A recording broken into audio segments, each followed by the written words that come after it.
Hello everyone, I am Dr. Shalini Maksane, Assistant Professor in Department of Biochemistry, GS Medical College and KM Hospital, Mumbai. In this session, we will discuss hematopoietic water-soluble vitamins, which are vitamin B9, also known as folic acid, and vitamin B12. These two vitamins are called as hematopoietic water-soluble vitamins because they are required for hematopoiesis. Now vitamin B9 chemistry. Folic acid and folate are family of compounds function as a coenzyme for processing of 1 carbon units in 1 carbon metabolism. They are derived from teichoic acid and glutamic acid. Teichoic glutamic acid, it is the simplest form of vitamin B9. This is also known as folic acid. It have only one glutamic acid residue, and teichoic acid is composed of pteridine and para-aminobenzoic acid. While other forms of B9, they may have various functional groups like methyl, methylene, methinyl, etc., and they can be present in oxidized or reduced form. Uh, the type of vitamin B9 which is present in natural sources, they are mostly in reduced form and they have more than one glutamic acid residues, usually 2 to 7 glutamic acid residues. While teichoic glutamic acid, which is also known as folic acid, it have only one glutamic acid residue and it is not in reduced form. The active form of folic acid is tetrahydrofolate polyglutamate. Now, what is the difference between folic acid and folate? You should know the basic difference between folic acid and folate. So, folic acid, it is the simplest form of vitamin B9. It is also known as steroid glutamic acid. And most importantly, that it is a synthetic form. Folic acid is not present in natural sources of diet.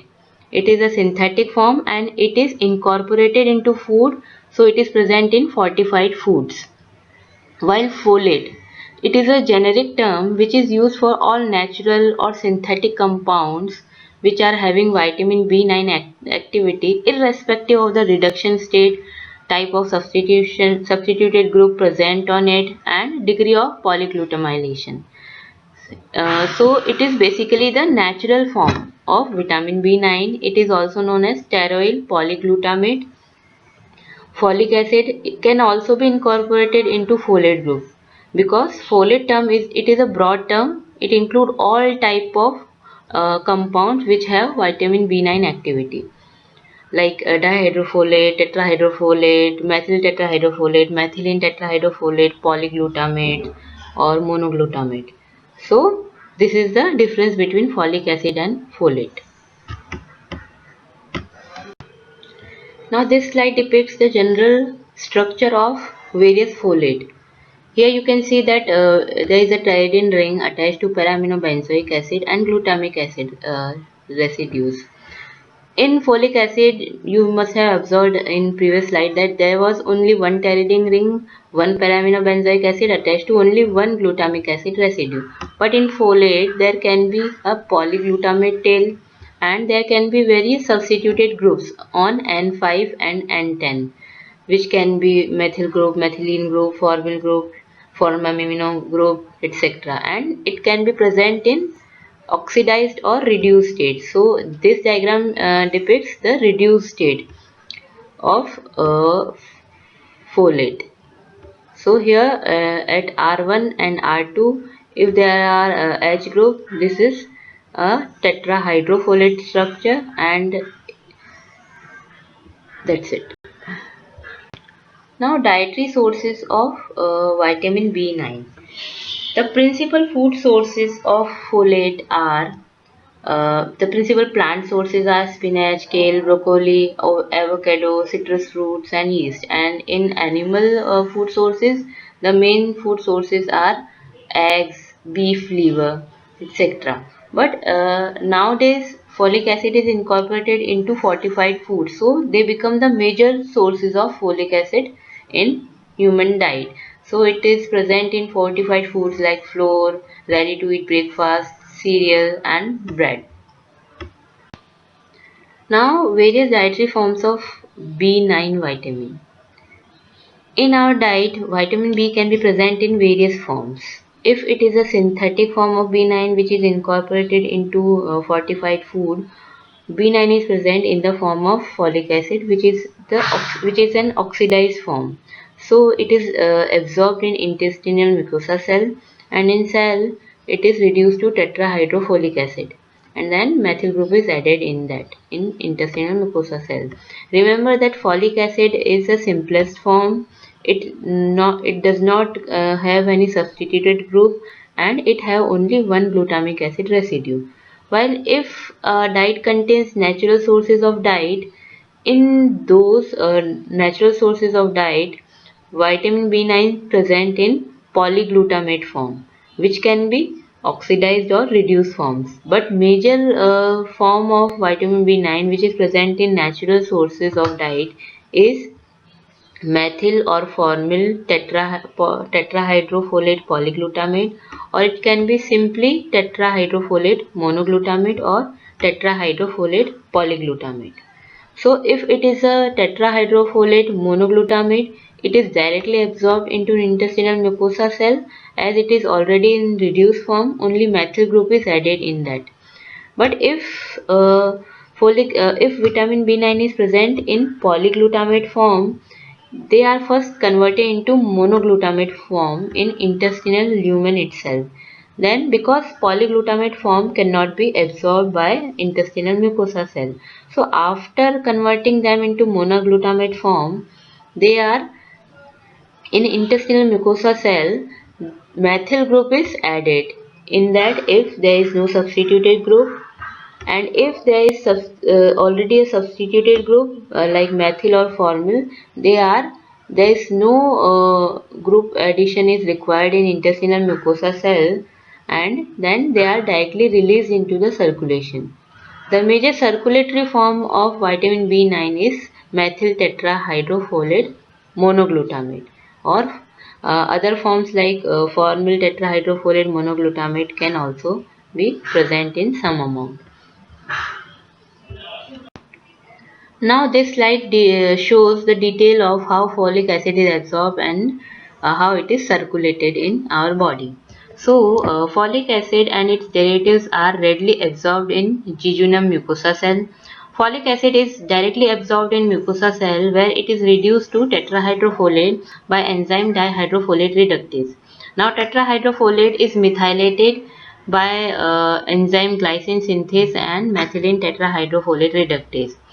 Glycine synthase enzyme converts serine into glycine, and at the same time it converts tetrahydrofolate into methylene tetrahydrofolate. Now methylene tetrahydrofolate is converted into methyl tetrahydrofolate by methylene tetrahydrofolate reductase enzyme.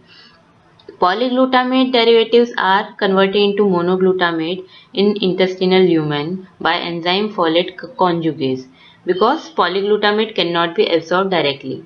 In mucosa cell, monoglutamate folate derivatives are, as they are already in reduced form, folate without any substituted group undergo methylation, and if they already have methyl or formyl group, they are directly sent into circulation from mucosa cell. Mucosa cells store some folate in polyglutamate form. So for storage, monoglutamate tetrahydrofolate is converted into polyglutamate tetrahydrofolate by enzyme polyglutamate synthase. Important thing to remember here is that polyglutamate synthase enzyme poorly recognizes methyl tetrahydrofolate as substrate. It can act only on free tetrahydrofolate. So now methyl tetrahydrofolate uh, so if vitamin B9 is absorbed in methyl tetrahydrofolate form, so for storage it is demethylated and then it is polyglutamated to store in mucosa cell. But in circulation it is sent into monoglutamate form. The major circulatory form is methyl tetrahydrofolate monoglutamate, and circulatory form, and it is also a major form which is sent to the various target tissues. So various target tissue receive vitamin B9 in methyl tetrahydrofolate monoglutamate form, and it is also the major circulatory form. If folic acid or other folate derivatives are given in large doses, some of folate derivatives are absorbed and released directly into circulation in monoglutamate form without any modification, without undergoing any modifications like methylation or reduction. So 80% of circulatory vitamin B9 is methyl tetrahydrofolate monoglutamate, and 20% is other forms like tetrahydrofolate, formal tetrahydrofolate monoglutamate, or folic acid. In circulation, they are bound to albumin or folate binding protein. So after from mucosa cell, they can go either into hepatic circulation or in systemic circulation. Through hepatic circulation, some of vitamin B9 is stored in liver in the form of monoglutamate, and other part goes into various target tissues for their utilization. Now this slide depicts how various forms of vitamin B9 are converted into its active form to be utilized by target cells. Various target cells are like mucosa cell, bone marrow cells, and other rapidly growing cells. They receive vitamin B9 in various forms. The major form which they receive is methyl tetrahydrofolate monoglutamate. So once they enter into the cell, methyl tetrahydrofolate monoglutamate is converted into tetrahydrofolate monoglutamate. The methyl group is removed because polyglutamate tail cannot be added directly into methyl tetrahydrofolate because the enzyme which is required for adding polyglutamate tail, polyglutamate synthase enzyme, it cannot recognize methyl tetrahydrofolate monoglutamate as substrate. So first thing required is the removal of methyl group from the from the methyl tetrahydrofolate. Now once for this removal of methyl group, vitamin B12 dependent reaction is required, which we will discuss in later slides. So important thing to remember here is that vitamin B12 is required for demethylation of vitamin B9 with methyl tetrahydrofolate monoglutamate. For removal of methyl group from this form, vitamin B12 is required. Now, once methyl group is removed, we get tetrahydrofolate monoglutamate, and now polyglutamate tail is added to it with the help of enzyme polyglutamate synthase, and we get tetrahydrofolate polyglutamate, which is the active form of vitamin B9, which is utilized for 1-carbon metabolism by target cell. If a cell receive vitamin B9 in the form of folic acid, so first folic acid is reduced into tetrahydrofolic acid with the help of enzyme dihydrofolate reductase. Now to this tetrahydrofolate monoglutamate, polyglutamate tail is added with the same enzyme polyglutamate synthase. And if cell receive vitamin B9 in the form of directly tetrahydrofolate monoglutamate, then polyglutamate tail can be directly added with the help of same enzyme, and this is how we get tetrahydrofolate polyglutamate, an active form of folic acid in target cell. Now, what are the functions of vitamin B9 in various cells, in various rapidly growing cells? As I have mentioned in earlier slide, that active form of vitamin B9 is tetrahydrofolate polyglutamate. Once this is formed in cell, it perform various functions. The major function of tetrahydrofolate polyglutamate is that it acts as a coenzyme, or we can say it acts as a group transfer agent for transfer of various 1-carbon units. Some synthetic pathways in cell require addition of single carbon groups, and for transfer of these groups from their point of generation to point of utilization, we require tetrahydrofolate. Tetrahydrofolate also required for the formation of S-adenosyl methionine, which also act as a carrier of one carbon group.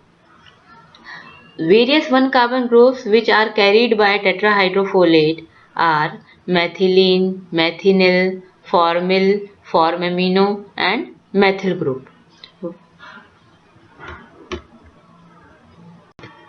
Now this slide shows the role of tetrahydrofolic acid in one carbon metabolism. The major entry point for one carbon fragment in one carbon metabolism is methylene tetrahydrofolate.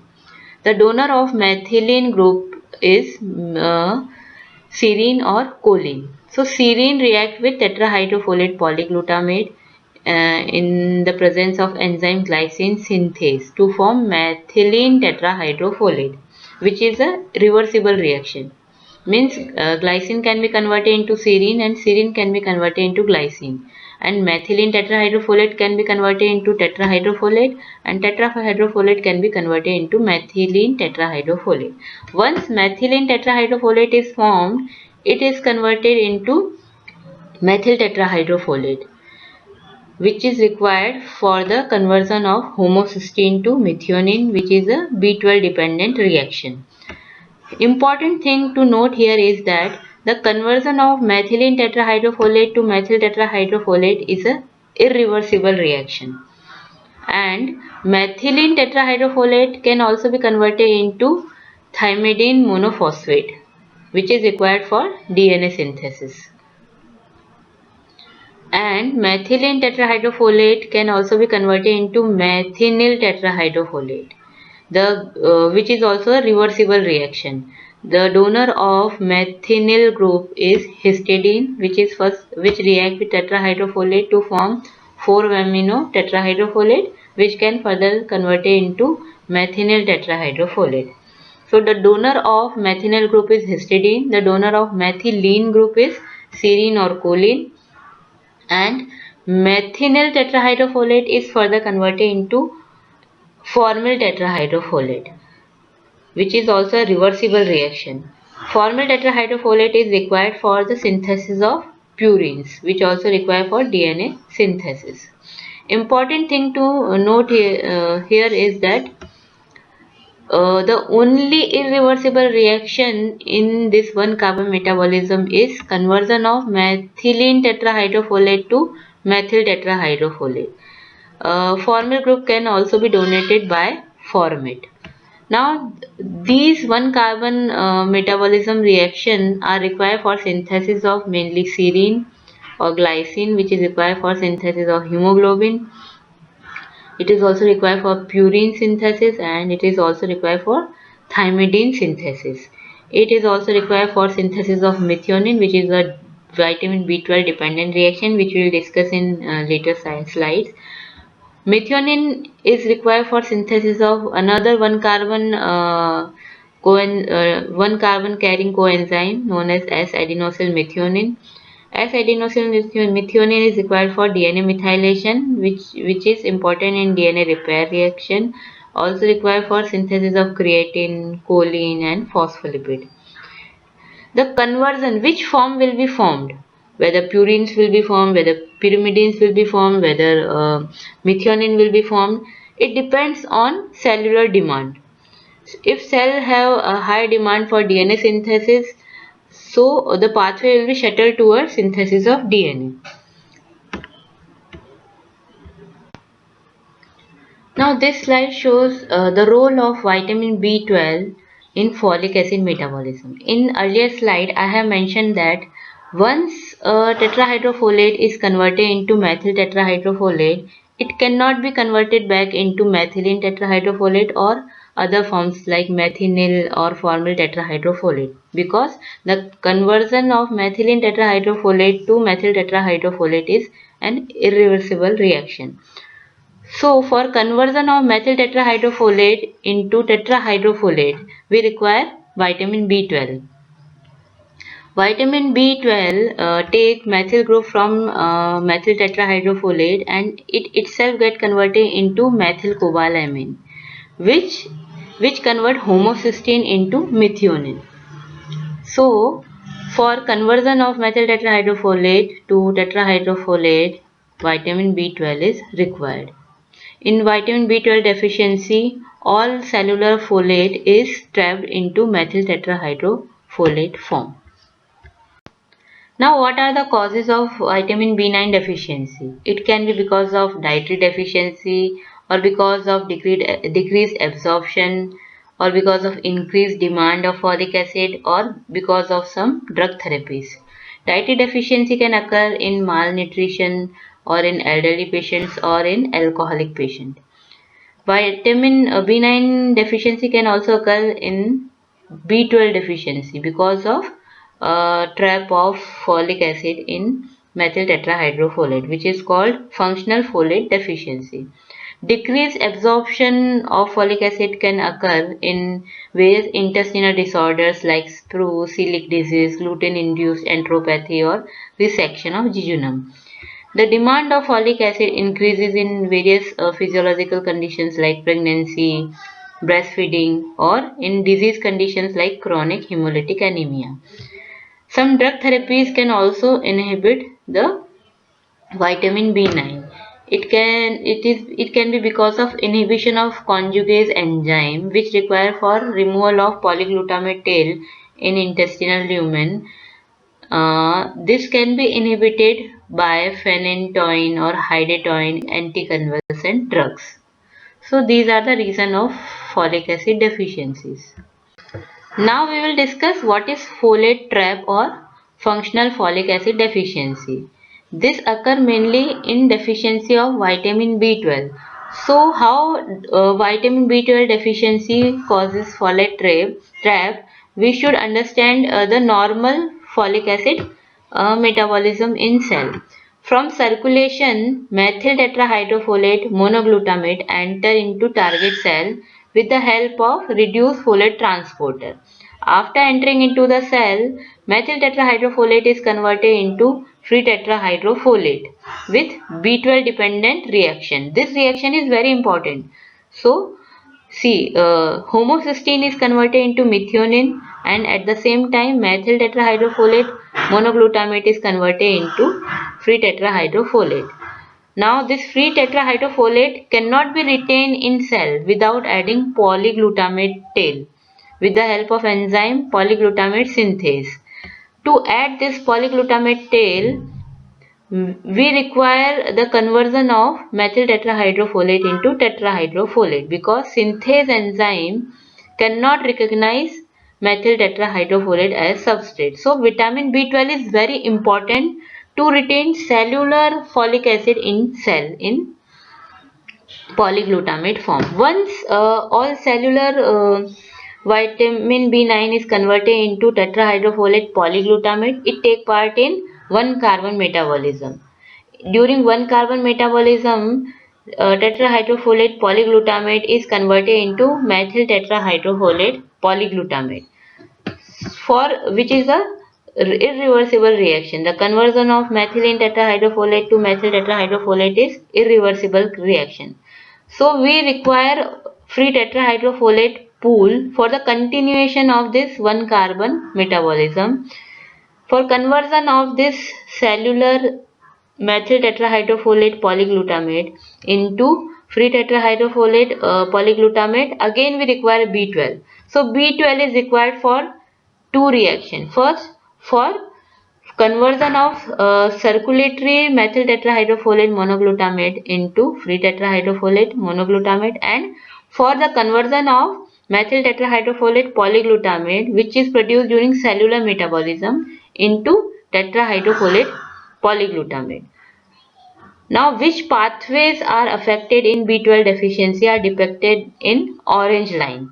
So in vitamin B12 deficiency, the methyl tetrahydrofolate monoglutamate which is coming from circulation will not be converted into free tetrahydrofolate. So there will be no adding of polyglutamate tail and In that condition, methyl tetrahydrofolate monoglutamate cannot be retained into the target cell. So it will be released again into the circulation, and from circulation it will be excreted in urine. This is the first reaction which is affected, and second reaction which is affected is whatever uh, methyl tetrahydrofolate polyglutamate produced during cellular metabolism, it is not converted, it is not able to be converted into tetrahydrofolate polyglutamate because of deficiency of B12 enzyme. So this cellular methyl tetrahydrofolate polyglutamate is now not in utilizable condition. So all cellular tetrahydrofolate is trapped into methyl tetrahydrofolate polyglutamate form, and again this is catabolized. The polyglutamate tail can be removed by hydrolase enzyme, and various catabolism product of methyl tetrahydrofolate are also released into circulation and excreted in urine. So this is how in vitamin B12 deficiency all cellular tetrahydrofolate is trapped into methyl tetrahydrofolate form, and circulatory methyl tetrahydrofolate cannot be retained into the target cell and sent back into the circulation. Now what are the deficiency manifestations of folic acid? The first symptom of folic acid deficiency is deranged DNA synthesis. During one carbon metabolism, we have learned that folic acid required for the synthesis of purines and pyrimidine thymidylate. So, all fast growing tissues like bone marrow, gut epithelium are affected. There is decreased thymidylate synthesis in these cells, so replication is affected. As we know that during replication, two DNA strands get separated and complementary strand is formed. For this formation of complementary strand, we require thymidine, monophosphate, adenine, guanine, and cytosine. But in folic acid deficiency, there will be no synthesis of thymidylate. So during replication, thymidylate will be replaced by uracil, and it will be incorporated into complementary strands. So this fault is identified by DNA repair mechanism, and DNA repair enzyme find this defect and they try to correct it, but it is an unsuccessful attempt because there is no thymidylate in the cell to repair the fault. Now this newly formed DNA strand is destroyed by apoptotic process. So nucleus maturation stops, but cytoplasm maturation and hemoglobin synthesis continues in RBC cells. So in folic acid deficiency, there is asynchronous maturation between cytoplasm and nucleus. Nucleus maturation stops, but cytoplasm maturation continues because RNA synthesis is not affected, because only thymidylate is deficient.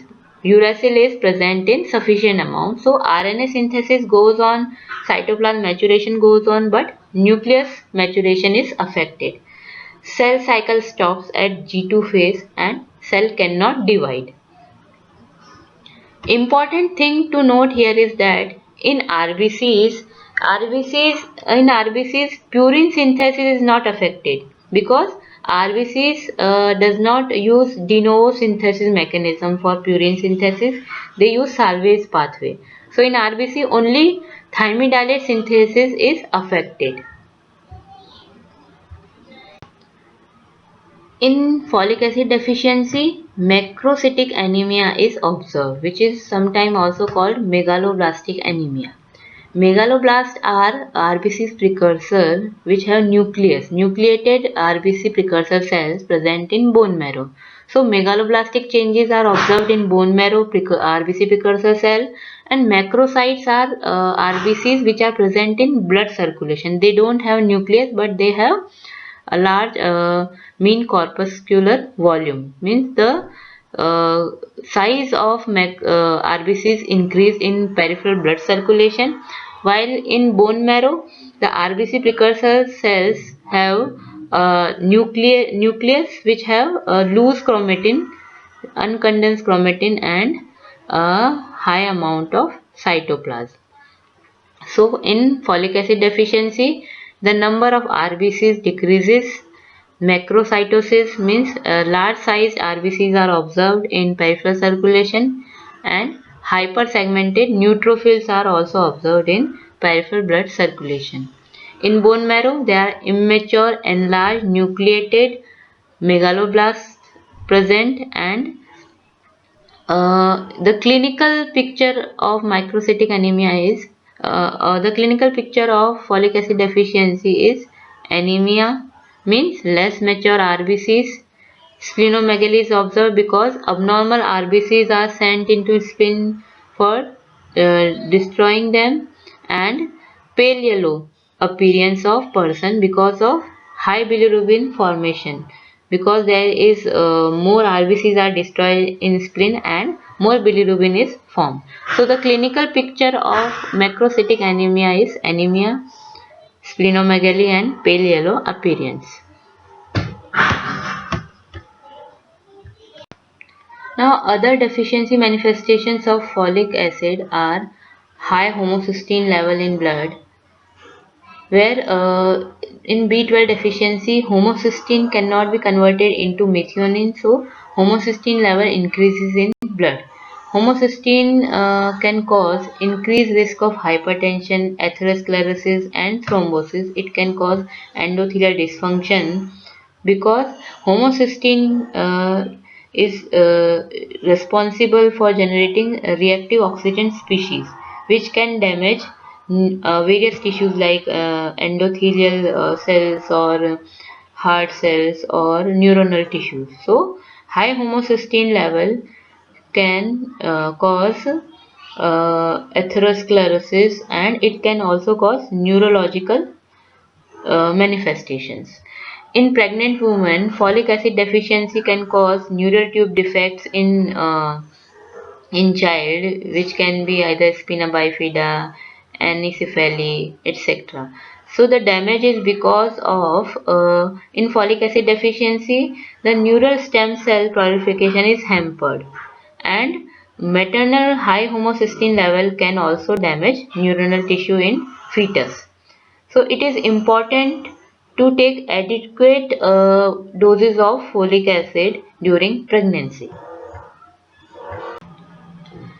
Now, genetic defect in enzyme methylene tetrahydrofolate reductase can also produce folic acid deficiency symptom. So, in the methylene tetrahydrofolate reductase enzyme is required for the conversion of methylene tetrahydrofolate into methyl tetrahydrofolate.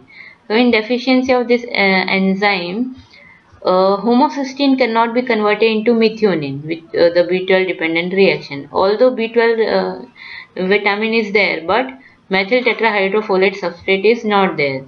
So there will be no conversion of methylene tetrahydrofolate to methyl tetrahydrofolate, and there will be increased homocysteine level.